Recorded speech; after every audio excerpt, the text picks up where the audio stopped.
So, as many of you are probably well aware of by now, there were a recent cluster of tornadoes that pretty much ravaged the state of Kentucky.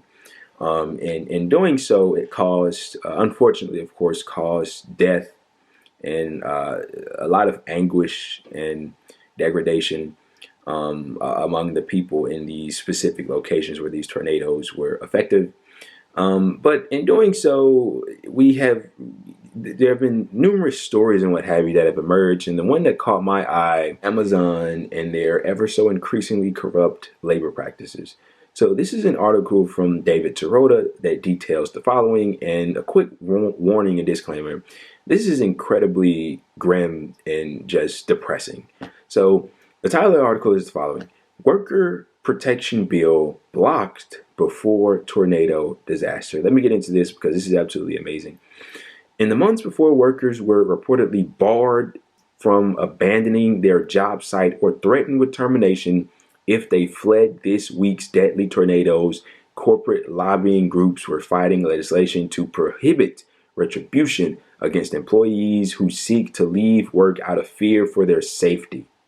Amazon, which owns a warehouse where several workers were killed, and its staffing firms have links to corporate lobbying groups that have been opposed to legislation which remains stalled.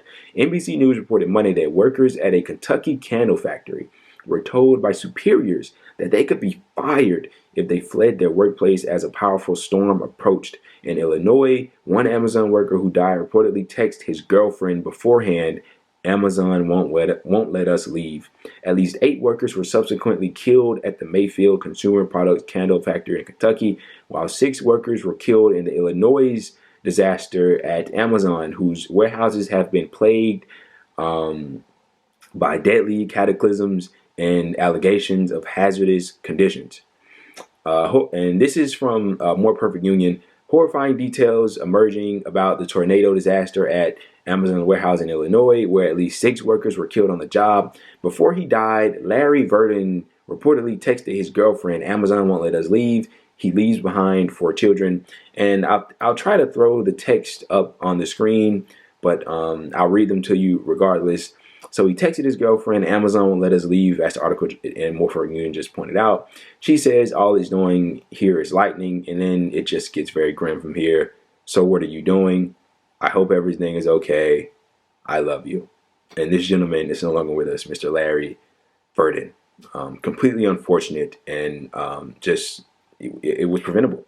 But as in most other states, corporate interests have preserved at will employment laws in both Kentucky and Illinois that allow employers to fire workers for no cause. But earlier this year, Illinois lawmakers introduced legislation to protect workers from such firings unless an employer had just cause for a termination.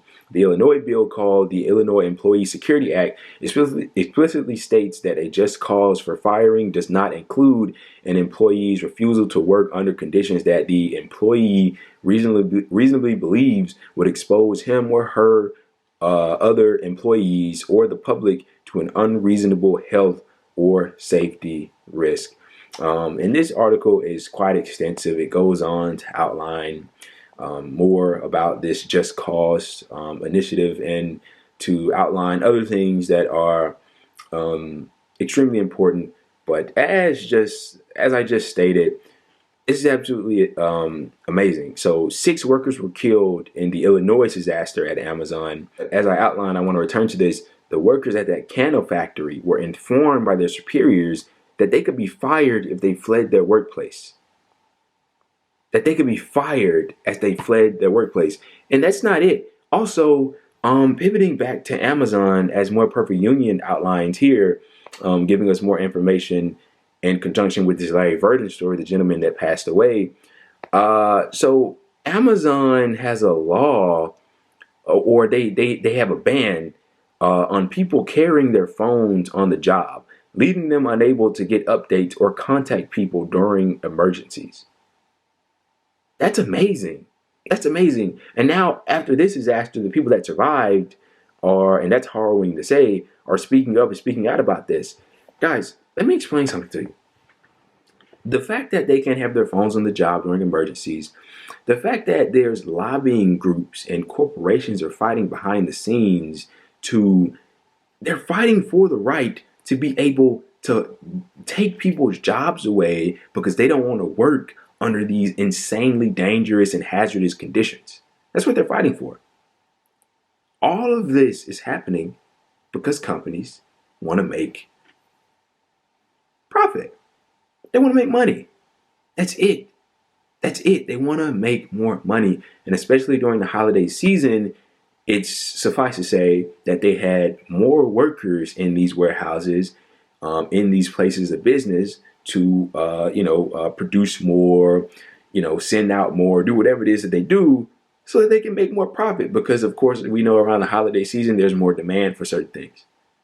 And so they didn't, and these workers, they had to deal with this plague, with this cloud over their head that knowing, and think about the kind of decision that you have to make faced and with death from a storm or, just any kind of difficulty.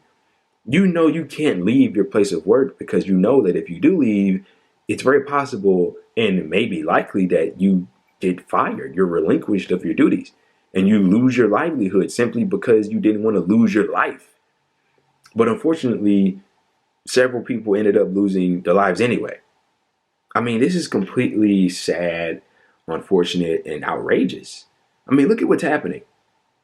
This is a system that promotes this type of nonsense, where a small group of people, or just one person in many instances, can tell many people, hey, do this, do that. You can't do this, you can't do that, even if it results in your own demise. That's amazing. Imagine if this particular warehouse, Amazon warehouse, or this candle factory, or whoever, was owned and operated by those people those workers. I wonder if it was owned and operated by them, would they have made the decision to let's bring everybody into work, even though we know that a really bad storm is coming, even though we know that we should probably go home and shelter up.